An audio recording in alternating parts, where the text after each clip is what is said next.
Harriet here, and today I'm bringing you a review of the new Neve Waratah quilt. What you're going to get when you purchase this is a huge storage sack. That's what we're going to put the quilt in when we're at home, which is really going to allow that down to fluff up. We've also got the 10-litre dry bag, which is what we're going to put the quilt in when we're out on all our adventures. It's going to keep it nice and dry and super compact as well. It also comes with 2 pad straps. We'll go into a little bit more detail later on in the video about these, but essentially it's how we're going to attach the quilt to whatever sleeping pad we're using. It also comes with a repair patch as well.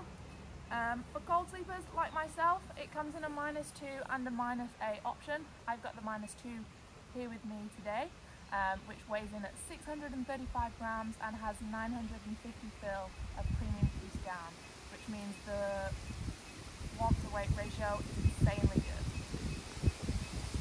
So the reason I would choose a quilt over a sleeping bag is because if you're looking at a sleeping bag that compares with a similar temperature rating, you're going to be at a fraction of the weight and it's going to pack down way smaller as well, which makes it great for myself when I'm doing bikepacking trips and I'm really conscious of what I'm carrying, but for anyone else that's really looking for that ultralight setup. What I also love about it is the strategic placement of the horizontal and vertical baffles throughout the quilt. This really helps stop the migration of down, which is going to keep you warm in all the right places as the temperature starts to drop at night. One of the best things I think about this quilt is the way it actually attaches to the straps on your sleeping pad. So you just slide these in place, and then the attachment points are actually 2 baffles in from the edge. So when you clip these on like this,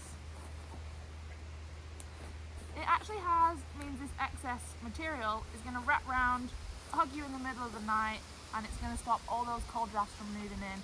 Even if you toss and turn like I do, it's going to keep you really toasty. Here, come have a look at my favourite thing. If you're worried about cold feet, on the underside of the quilt, simply do up this zip, fasten these buttons, and cinch this drawstring tight, and then you've got toasty toes all night long with 0 draft coming in.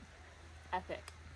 In case you haven't noticed, this quilt doesn't have a hood, like many other quilts too, but it does have a drawstring at the top as well, so if you just cinch that close, snug as a bug in a rug. So this quilt has been keeping me warm in southeast Queensland and northern New South Wales hinterland. For all the reasons you've seen in this video, it's by far my favourite quilt on the market right now, so go check out Wild Earth Australia to get your hands on one. See ya!